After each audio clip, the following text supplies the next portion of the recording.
Agora, diretamente dos nossos estúdios, do Ipu pro mundo todo, mais uma superprodução da TVB.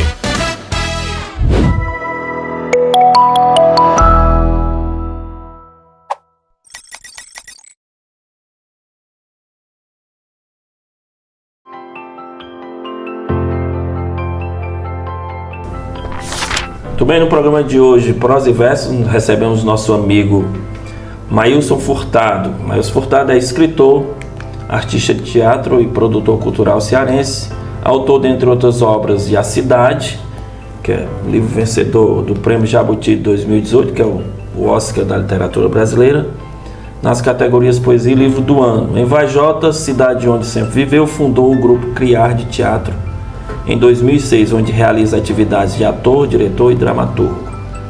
É produtor cultural da Casa de Arte Criar. É colunista do jornal O Povo e possui obras publicadas em jornais, revistas e antologias no Brasil, França e Portugal, e mais de 10 textos encenados no teatro. É provocador em cursos, oficinas e palestras sobre arte, cultura, literatura, teatro e mercado editorial. É um prazer, mas estar aqui com você, dividir nessa mesa, nessa noite em que falaremos da sua obra e debateremos sobre questões importantes de livro, literatura, conhecimento, saber, que é a nossa praia.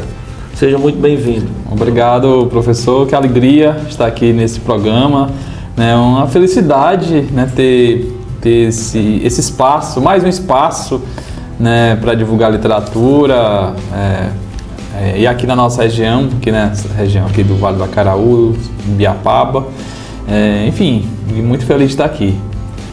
Eu mais ainda.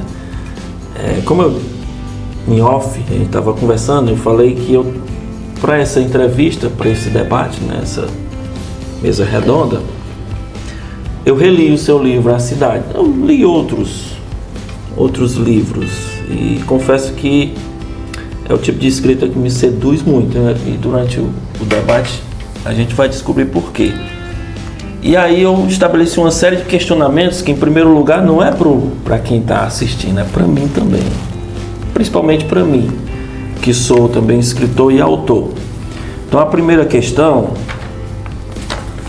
é a seguinte: ser um escritor do interior desconhecido é, em primeiro lugar, não ser lido ou ser lido por poucos. Mudou alguma coisa depois do Prêmio Jabuti? Mudou alguma coisa depois de ser um autor conhecido e ter projeção nacional ou não? Mudou, né? Mudou muito. Mas eu creio que até um pouquinho antes do Jabuti, né? Eu, como sempre, fui muito enxerido para as coisas, sempre fui muito ousado, né? Tava tentando cavar esse meu lugar ao sol já desde sempre, né? Desde antes, né? E o Jabuti, em determinado momento, acontece, né? Potencializando tudo isso, né? E sem dúvida um prêmio desse a nível nacional e da forma como foi, né? Porque teve vários ineditismos aí dentro dessa minha conquista, que eu digo que não foi só minha, né? Foi um prêmio comunitário, né?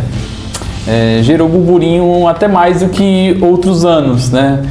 Por ser um livro independente, é a primeira vez que um livro independente ganha, né? E até hoje o único, né? Sem um selo editorial, foi um livro totalmente autopublicado e tal, né? Um autor cearense, um autor fora dos holofotes, é a primeira vez que um autor cearense ganha o livro do ano no formato como o Jabuti é hoje, né? Enfim, teve alguns ineditismos nesse sentido que potencializaram esse prêmio, né? Então mudou completamente, assim, né? De ser, na época do Jabuti eu estava lutando, assim, para ter que minha obra conseguisse chegar, pelo menos a nível estado, né? A nível Ceará, estava naquele momento ali de estudar de forma um pouco mais profunda a literatura cearense, autores contemporâneos que estavam trabalhando aqui na nossa região, enfim, em todo o estado.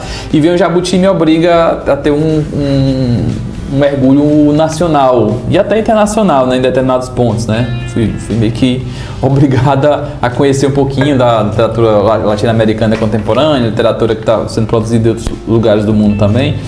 né? E, enfim, foi um salto sem a menor dúvida, né, importantíssimo assim para minha trajetória, né? E como falei no início, creio que não só para mim, mas para outras pessoas também, autores assim como eu trabalham da mesma forma, né? Abriu um espaço para debate sobre fazer independente, essa sua questão do fazer literatura nos interiores, se é possível ser um autor que segue nos interiores e publicando, conseguindo divulgar sua obra, estando em pequenas cidades, enfim, né? Então gerou vários debates que creio que tem simplificado nos últimos anos, né? É isso, né?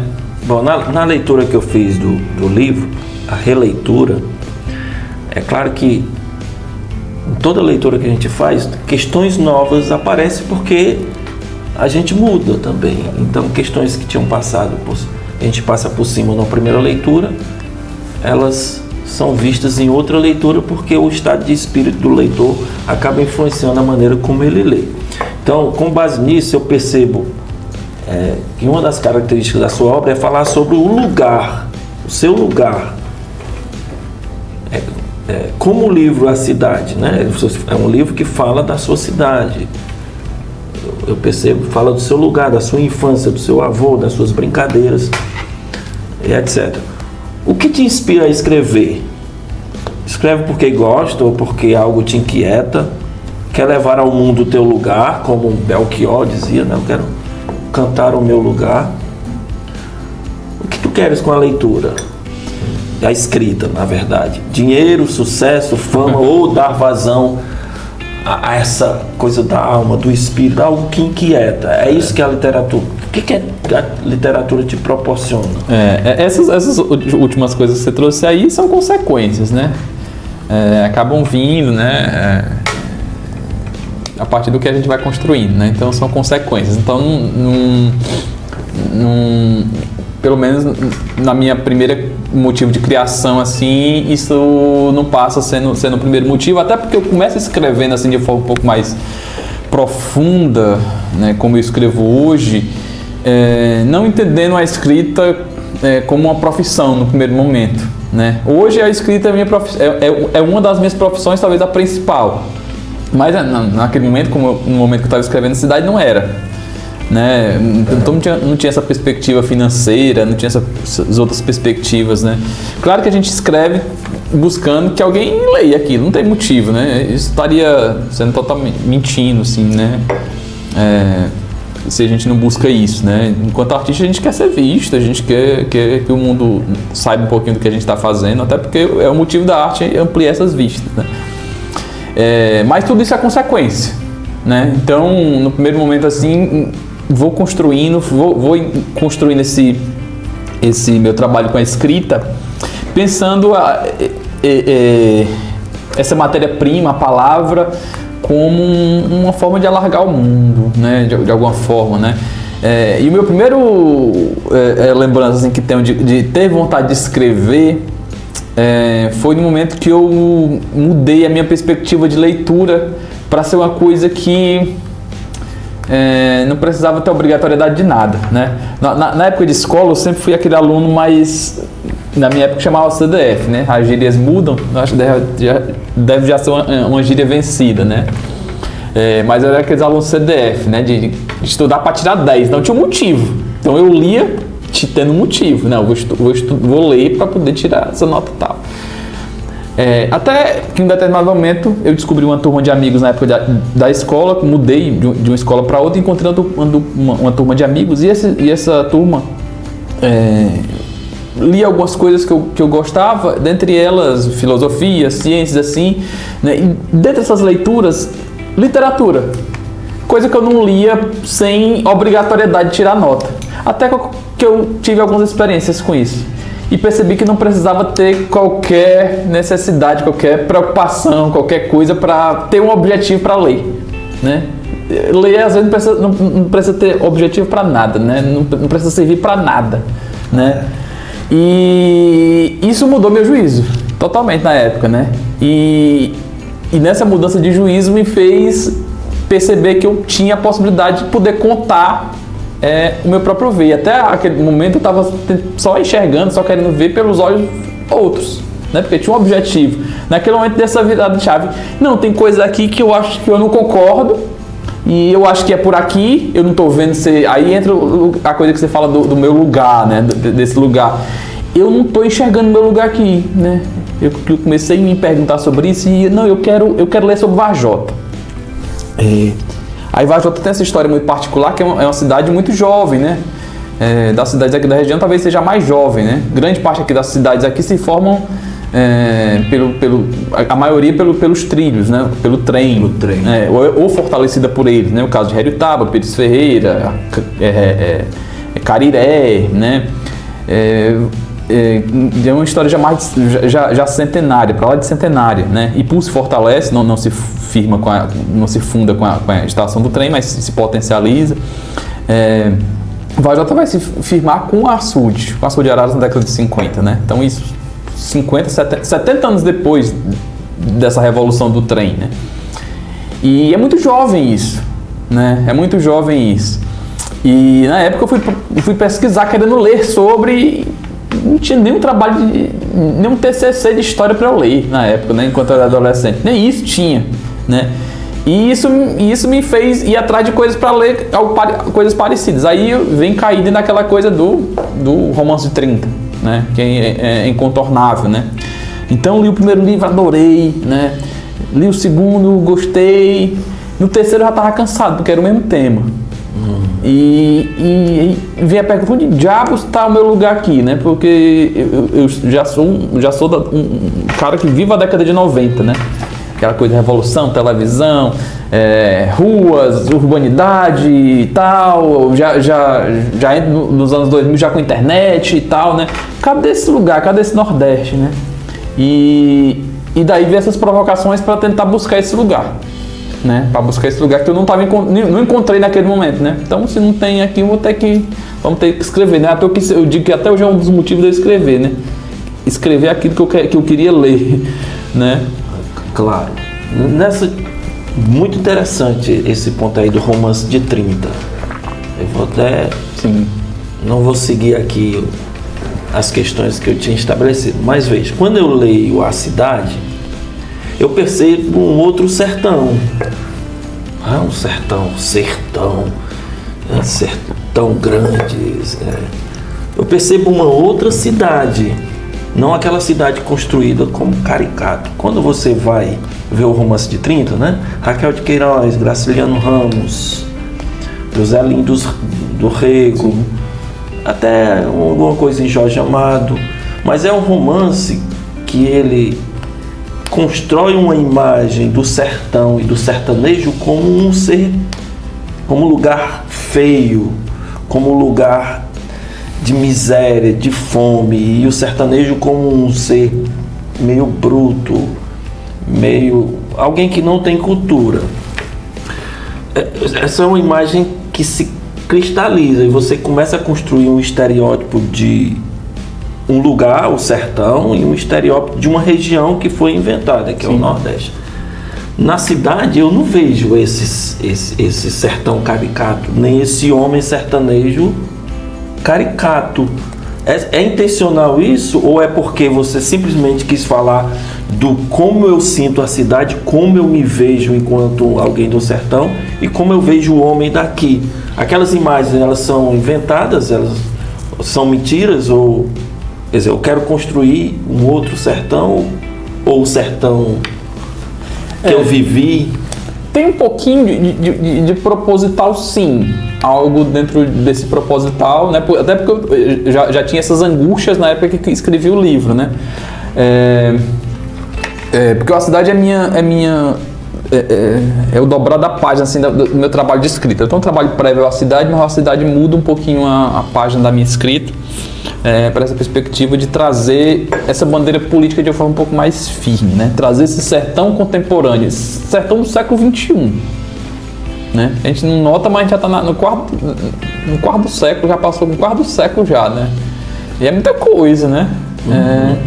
E todas as imagens que você traz é desse sertão construído, desse Nordeste construído do século XX, né? Então, desenhar um tanto desse sertão contemporâneo desse século XXI, né? E é interessante como esse livro nasce, porque esse livro nasce meio que sem intenção, né? Assim, de escrever o livro. O que acontece como? Eu tinha essa escrita prévia antes do A Cidade, eu tinha lançado 3 trabalhos, né, de forma muito amadora, bruta, assim. Em 2014 eu dei uma parada assim, né? Aconteceu muitas coisas na minha vida na época, 2014, e eu dei um break ali para analisar o que eu estava fazendo. Aí, o que eu queria com o meu trabalho, né? Enquanto autor, né? E fui buscar algumas coisas para ler mais e melhor, e delineei algumas linhas de pesquisa. Uma dessas linhas de pesquisa, que era a única que não tinha nada a ver para a escrita de um livro, era uma busca genealógica minha. Né? Essa coisa que acho que grande parte da gente gosta de ler, alguma vez na vida vai atrás, né, da sua genealogia, né? Coisa pessoal, porque eu era muito perdido assim na história de Varjota, né? Porque da minha família só eu, meu pai e minha mãe estamos ali, né? Todos os outros estão em Redutabo, estão em outro lugar e tal, estão muito perdido ali. Fui querer encontrar a minha história dentro desse espaço. E aí quando eu começo a emburacada dessa história, aí começa a abrir, né? O que é Varjota vira essa região inteira, eu começo a entender todas essas relações aqui, não só Varjota, mas a região, né? Então que eu cito praticamente todas as cidades daqui, né? Cito aqui o Ipu, cito Cariré, cito Redutabo, cito Manaiaras, enfim, vou citando, vai se construindo essa vista de mundo, de região, de estado, de nordeste, de mundo, de uma forma assim muito, muito grande, e eu tomando aquilo como consciência desse lugar ser protagonista também das coisas, não apenas receptor de coisas, né, mas também emissor de coisas, né, e tal, né. Mas nesse momento era só para ter essas informações comigo, né, ter histórias para contar em mesa de bar com amigos, com colegas e tal. Até que vem algumas leituras assim, pontuais que levam start para ti a partir daquelas informações que tu tá tendo no juízo, né? Um deles foi eu ler o Rio, o poema Rio do João Cabral de Melo Neto, né? Que ele vai contar o trilhar do Rio Caberibe da nascente até o Recife, né? Esse livro é aquele livro que tu sente raiva depois de ter lido, né? Eu tenho muito sentimento com um livro bom que eu leio, né? Sentir raiva do autor, né? Querer ter escrito aquele livro, né? Então esse sentimento, e foi um desses livros, senti essa raiva desse livro, porque eu queria ler um livro do Rio Acaraú, né? Depois li um livro tem um livro do Zé Alcides Pinto, só que, enfim, é um livro meio que perneta, porque é aleijado, porque ele só traz o Acaraú do Sobral pra frente, né? Pra cima não tem, né? Que diabo de Acaraú é esse, né? Não é o meu Acaraú, o meu Acaraú é de cima, né?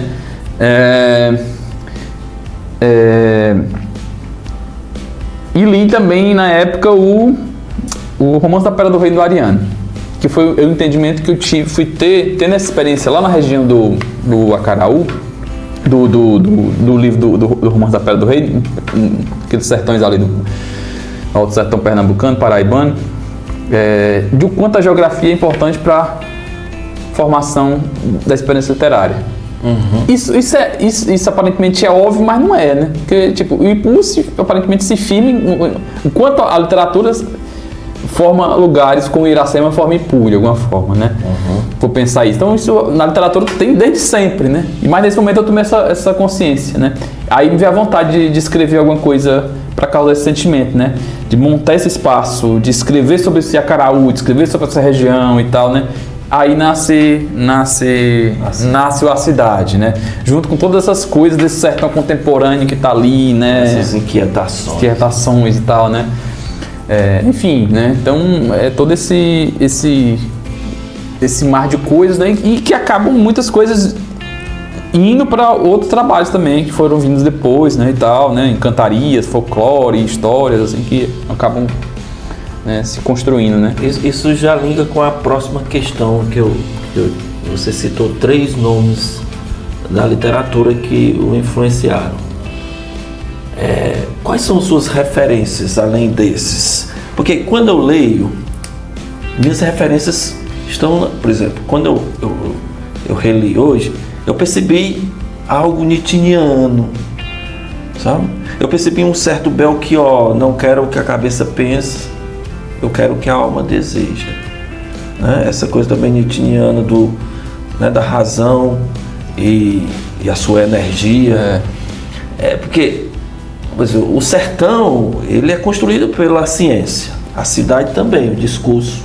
Mas me parece que o discurso para dizer sobre a cidade, para dizer sobre o sertão, não é o discurso da ciência, que seria uma coisa própria, racional, mas o discurso da poesia. A cidade é o lugar que eu estou vivendo, que eu experiencio.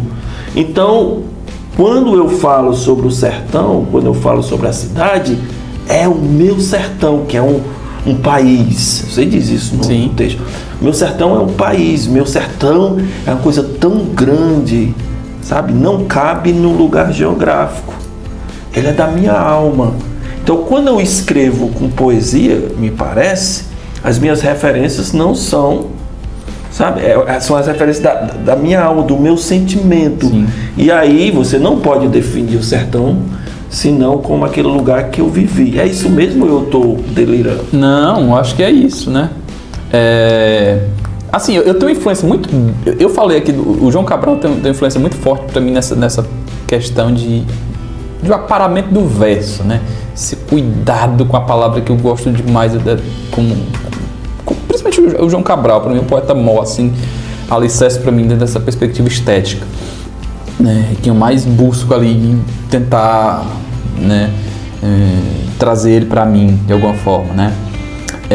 Falei do Ariano, mas a obra do Ariano, o Ariano me influencia muito mais politicamente do que estilisticamente, né?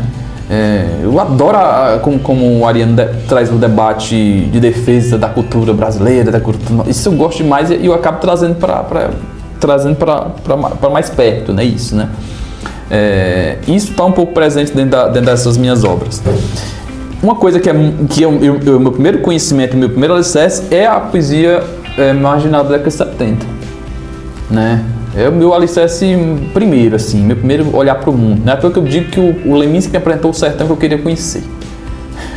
O Paulo Leminski, um cara que acho que nunca nem pisou no Nordeste, né? Um cara que faleceu em 89, né? Curitibano, com referências, com descendências polacas e tal, né? E tal. Muito ligado à cultura americana. Eu sou muito ligado a essa questão dessa geração da poesia mimeógrafa, né? Então, o Leminski, o Cacaso, a Ana C, o Nicholas Beck, o João Querido Amigo, toda essa turma aí da década de 70, 80, né, me marca muito, né? Dentro desse primeiro conhecimento, e até hoje está muito presente dentro dessa minha obra, né? Por essas brincadeiras linguísticas musicais que está ali presente, né? Traz muito isso, tem muito disso, principalmente em livros meus que são em formato antologia e não formato poema-livro, né? Então, sempre cito eles, né? Para acessar isso. E tem outros assim, você trouxe aí a questão do próprio Belchior, né? Eu me formo assim enquanto artista, primeiro talvez com a música, né? Assim, querendo ser compositor, querendo ser, né, aquelas bandas de rock ali da década de 70, da década de 80, eu menino assim, na adolescência fui conhecer esse rock, esse movimento de rock, enfim, me apaixonei por aquilo e, enfim, fui atrás de rock clássico e tal, Pink Floyd, Beatles e tal, essas coisas, né? E acabaram me influenciando muito também dentro dessa perspectiva, né? Então tem um pouco dessa questão dessa filosofia presente dentro da obra, mas que eu fui conhecer tabelado por essas referências primeiras, né? Me levaram até eles, né? Então primeiro eu conheci os Beatles, né? Primeiro me apaixonei por Blackbird para depois escutar Sul Preto, né? Para também trazer a cultura popular para o meio também da coisa, que eu me alicercei um pouco mais com o teatro. Então trouxe muito relaxo de reizado para brincadeira também, né? Então toda essa mistura com cordel e tal, né? E também a filosofia, né? A filosofia. Quando o Belchior traz muitas referências dos Beatles aí, né? Quem é esse cara que tá trazendo? O que ele tá tentando dizer, né? E a partir de algum outro dizer dentro disso, ir atrás dessa filosofia que me leva, né? Então eu fui conhecer Nietzsche depois de conhecer tudo isso, né? Primeiro eu vou conhecer essa filosofia punk, né? Faça bom, mas faça, né? Construa seu mundo ali, não deixe de fazer. Então isso é o dizer punk, né? É assim, do punk, do rock inglês ali, para depois eu entender que isso é uma teoria filosófica, assim, né? Que constrói... Enfim, então essas coisas, né? Quando eu li esse livro aí, Litígio, que eu estou vendo aqui, eu já tinha lido A Cidade. E você falando, eu consigo ter isso com mais clareza, que é a questão que eu percebi na sua escrita, uma mistura de gênero. Assim, você escreve poesia, mas é narrativa. É narrativa. Não é à toa que isso aqui é um livro de contos. Você mistura teatro com música, poesia e prosa. Sim. Então, parece que brinca com isso. E a brincadeira não é só com esses gêneros, ela é também com a estética do livro. Olha, a letra... Outra coisa, não tem pontuação. O parágrafo não começa com letra maiúscula. Não. Então eu vejo que há uma brincadeira com isso tudo e também com as palavras que você já falou. Por exemplo, tem uma passagem aqui que você fala do rio. Rio é algo que flui, que está em transformação. Lembra até Heráclito, né? Tudo se transforma, nada permanece mesmo. Então o rio ele vai indo, sabe? E é como a minha história. Eu vou passeando pela cidade, pela minha memória, e vou passeando como um rio que não é represado. E aí você sorri, né? Eu sou rio, eu sou como um rio, e eu sorrio. Quer dizer, há aí uma brincadeira com a linguagem, com as palavras, uma brincadeira com a forma, Sim. Né? E uma brincadeira com os estilos. Sim. Será que essas referências, você falou referência do rock, referência da música, referência da literatura, da poesia, da prosa, misturou isso tudo, colocou no liquidificador e produziu algo novo que brinca com essas coisas? Eu acredito muito nisso, né?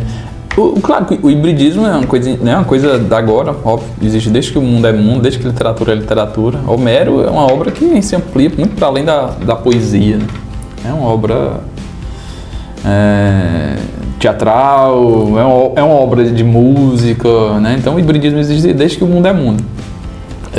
Mas eu acho que é um reflexo muito importante essa brincadeira desse hibridismo para o fazer contemporâneo. Né, aquela coisa de ser tudo ao mesmo tempo e ao mesmo tempo não ser nada, né? Essa coisa que flui, que é essa coisa intransitiva, né? Eu gosto muito dessa brincadeira. É claro que isso começa de forma um pouco mais inconsciente, com alguns experimentos, e hoje se torna consciente isso. Hoje eu busco isso, né? O Litígio é um livro que traz essa perspectiva. É um livro de contos que eu vou narrar em versos, né? Então tem essa brincadeira trazendo a narrativa, trazendo para mesclar com isso. O Dia já tem uma perspectiva um pouco mais dramatúrgica, né? É um livro publicado em 2024. O Ele já é um livro que tem uma perspectiva um pouco mais de crônica, né? O A Cidade já tem um tom mais lírico, né? O pessoal me fala muito com algumas perspectivas de take de cinema, isso foi totalmente inconsciente, até porque eu não tenho qualquer noção nessa área de audiovisual, mas que acaba tendo, né? Muitas pessoas me mostraram isso, né? E trazer tudo isso para poder ser tudo isso, né? Também, né? Construir isso. Então eu gosto muito disso, né? E A Cidade teve uma experiência interessante na época, porque eu tenho um grupo de teatro que esse ano faz 20 anos, né? Então sempre estive assim em sala de ensaio e tal, né?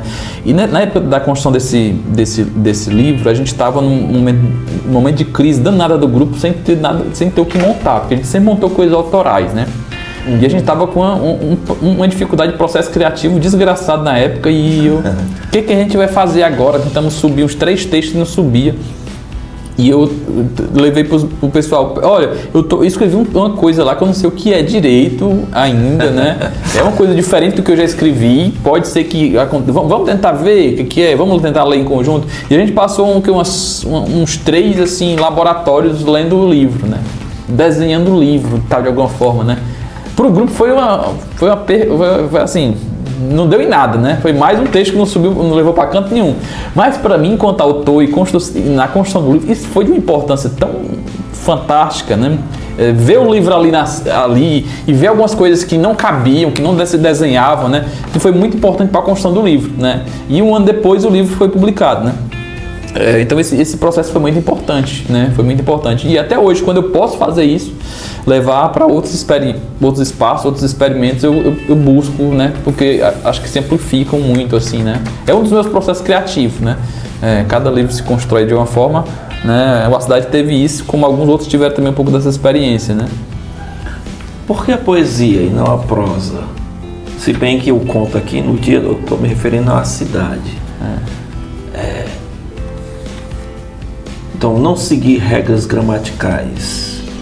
Porque você quer mais liberdade? É porque ela permite... Gramática é uma ditadura sem fundamento. A gramática é regra, é razão. É ditadura. A poesia é... Eu tenho uma definição para poeta, das tantas milhões de poeta, poesia. Um poeta, para mim, é um encrenqueiro com o mundo, assim, né? O poeta. É um revolucionário. É um encrenqueiro com o mundo. Se a coisa ali tá ajeitada, ele vai ali bagunçar. Se tá bagunçado, ele vai ajeitar. Mas se alguém disser assim, tem que se fazer assim. Aí faz de outro jeito. Faz de outro jeito. Por que eu tenho que fazer assim? E é assim que o mundo fica novo. Tem a oportunidade de ser novo, né? Porque eu tô sempre fazendo com que o mundo gire de alguma forma, né? Então, em determinado momento, essas encrencas aí que eu trago aí com a gramática, né? Por que eu tenho que começar uma frase com uma letra maiúscula? Por que a primeira letra é mais importante que a última? Quem disse isso? Por que disseram isso? Por que eu tenho? Não tem como estar. Regra, alguém definiu dentro, né? Aí, como aqui é meu terreno, não vai ter. A primeira letra vai ter o mesmo peso da última e pronto, acabou. Né? Enfim, né? Todas as letras vão ter o mesmo tamanho, porque nenhuma palavra vai ser mais importante que a outra. Uma conjunção vai ter o mesmo peso que um verbo, né? Então, eu parto muito... Esse é um dos meus motivos, assim, de ir por esse caminho. A questão da poesia, né, e não a prosa, eu acho que vem no primeiro momento lá, porque no primeiro momento eu queria ser compositor. Aí eu comecei a escrever aquela letrinha de música e tal, e não sei o quê, só que na época eu não tinha qualquer aptidão musical, nenhum dos colegas da turma tocava qualquer instrumento, e eu tentava mostrar aquilo para alguém, ninguém não ia para canto nenhum, e eu comecei a chamar aquilo de poema, né, e querer fazer aquilo, né. Então, escutando Legião Urbana, escutando Cazuza, escutando Raul Seixas, querendo ser eles de alguma forma, e aquilo não ganhando harmonias e tal. Não, isso aqui tem olha, esse trechinho aqui tem um pouquinho da filosofia do Drummond, vai ler algo do Drummond. Aí foi quando eu comecei a ler poesia de forma um pouco mais objetiva, assim, e tal, né? Então, talvez por isso, né? Acho que não teve outro porquê. É algo parecido com o que eu já ouvi falar, o João Cabral falando sobre, né? Diz que escreve poema porque na turma de amigos de adolescência era um grupo que só lia poemas, só escrevia poemas e tal, né? Se fosse um grupo só escrevesse prosa, só lesse prosa, talvez tivesse virado um romancista, mas não, né? E acho que porque de até hoje eu tá muito ligado ao verso é por conta disso. Mesmo eu tentando escrever prosa, o bendito verso tá ali, a construção do verso ali tá ali pelo meio, né? Se a poesia possibilitasse eu dizer mais sobre meu lugar e a minha essência do que... Eu sinto que o fazer da poesia, como a gente... do verso em si, me dá um tanto mais de liberdade. Eu tiro isso pela minha experiência que eu tive tanto com a dramaturgia, que eu já tenho de forma um pouco mais maior, quanto com esse último livro com narrativas, né? Pra eu escrever uma narrativa dessa aqui, pelo menos no meu juízo, eu já tinha que ter no mínimo uma linha de raciocínio, assim, de meio, fim, início e tal, né? Meio desenhado ali. O poema não. O poema, às vezes, eu bebo um gole d'água, o bendito poema vem. Sem ter porquê, não precisa ter meio, início, nem fim, né? Acontecendo, né? Eu ia até fazer essa pergunta, que eu já estamos no tempo avançado, ela está aqui. Na hora que você vai criar a poesia, eu percebi que há uma coisa muito profunda aqui, que é o cotidiano. Sabe? A pessoa na calçada, é o cara que está brincando de conto e tá não sei o quê. Quer dizer, essa capacidade de você olhar para o trivial, para o cotidiano, para o que você vive e transformar aquilo em arte, eu percebo isso. Então, quando você vai construir a poesia, você parece que já disse isso. Você vai construir na medida em que você vai vendo e pensando e criando, sem obrigação de início, meio e fim. Então, o ato criativo é um ato que, por exemplo, está aqui, você olha para alguma coisa, olha, dá uma poesia. E aí, é isso que eu percebo, né? A sua infância, a sua adolescência, o seu avô, a sua cidade, a rua. Quer dizer, não é uma cidade atrasada, bárbara, assim. É a cidade em que eu vivi, portanto, eu traduzo ela na medida em que ela faz sentido para mim. É o meu lugar. Por isso ele é tão grande. Sim. Assim, eu trazendo novamente a coisa do intransitivo, né? Às vezes a coisa só precisa ser, não precisa ter um objeto para complementar, né? Então um dia, a gente vive tantos dias aí que um dia o cotidiano não tem história nenhuma, né? Apenas né? Não precisa de explicação nenhuma, apenas eu sentar na calçada ali para ver, sentir o sereno da noite, apenas não precisa ter início, meio e fim, não precisa ter porquê de nada, né? Claro, a narrativa permite isso, óbvio, a crônica, o conto e tal, mas o poema acho que consegue dominar um pouco mais esse ambiente, essa intransitividade, essa desnecessidade de dizer as coisas e tal, né? De desenhar isso, né? Então, enfim, acaba sendo um desses motivos, né, de trazer um pouco desse cotidiano, desenhar as coisas ali do cotidiano, dar luz a essa coisa que é sempre vista, inaugurar vistas, né? Dar luz à coisa, né? Prestar atenção da coisa, dar fé da coisa, né? Coisa ali tá desde sempre. Uma hora a gente vai ver uma coisa como nunca viu antes, inaugura aquela coisa e dá e assim o mundo fica novo de novo, né? Essa coisa do mundo ficar novo de novo. Né? Tá ali de novo, né? E tal, né? Eu vi que você trouxe aí os livros, são todos os seus livros publicados? São. Se você quiser falar um pouquinho de cada um deles. Trouxe aqui alguns, né? Esse aqui é o Litígio, é o mais recente, publicado em 2025 pela editora Moinhos, é um livro de narrativas, né? Depois da cidade, o primeiro que eu retorno assim é esse sertão geográfico, né? Então aqui tem várias histórias. Aqui tem pessoas, né, nesse livro pessoas, né, histórias seu aqui. Lugar. Tem algumas coisas aqui. O Dia é um poema livro também, junto com a cidade e com o Ele, que também são poemas livro. O que são poemas livros, né? São livros que só tem um poema só, né? Essas loucuras que eu gosto de fazer, né? Então, o Dia, a cidade e Ele são poemas livros, que trazem um pouco dessa história. Livros aqui em formato antologia, como eu gosto de fazer, que são aqueles livros com vários poemas. Tem o Esquinas, publicado em 2023. O Nômade, que reúne esse meu trabalho pré-cidade, né? Que são poemas de 2007 até 2014. Então, poemas que é o livro assim, que tem mais influência dessa poesia marginal, como eu falei, né? O Passeio, que é um livro assim, que é um livro, eu gosto de chamar um livro galeria, né? Que é um livro com muitas experiências com arte visual, né? Então é a mistura, mais uma vez, de outras artes. Uma experiência que eu tive ano retrasado com cordel, né? Trazendo alguns mitos lá de Varjota, são uma coleção de 4 folhetos, trazendo algumas lendas lá de Varjota, né? Não só, mas também de Varjota, né? A lenda da serpente do Araras, a peleja dos surrões e biquaras, que é a rixa Varjota-Heriotaba. Uma lenda recente, uma história recente, o avião do açude de Araras, né? Que traz um pouco dessa anedota. E a profecia do Frei Vidal da Penha, né? Que é uma profecia que também mistura o açude de Araras, né? E o mito da cama de baleia, principalmente de Sobral, né? Também tem aqui no Ipu, Cama de Baleia. E Frei Vidal passa por cá, né? Também. E tem aqui 2 dramaturgias, né? Uma publicada em 2020, Tantos Nós, é um espetáculo que a gente circulou com o Grupo Criar de Teatro em 2017 até 2020. Esse livro foi premiado com o prêmio Mozart Pereira Soares lá da Biblioteca do Rio Grande do Sul, de dramaturgia. Esse aqui é um livro recente de uma dramaturgia, de um trabalho que está em circulação ainda com o Grupo Criar, que é o Sertão Confederado, uma leitura aqui do Confederação do Equador pela Vista Cearense, né? É um trabalho que a gente está aí circulando com ele. Muito bem, mestre. A gente poderia passar aqui uma noite inteira conversando sobre literatura, né? Conhecimento, poesia.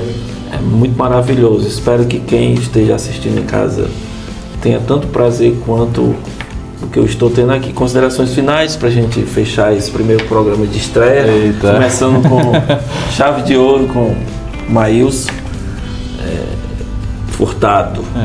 Então, é uma alegria, viu, professor, estar aqui nesse momento. Parabenizar aqui, né, o canal, a TV, aqui, o Vinícius, aqui, por puxar esse espaço, esse momento, assim, de livro, de literatura. A gente precisa muito grato, assim, por esse espaço, né, que vai trazer muitos nomes aí, ampliar o debate sobre literatura, dar voz aqui a autores da nossa região, mas não só, né, autores que estão passando por aqui, trazer para debater, enfim, ampliar esse debate literário aqui na nossa região. Então, viva!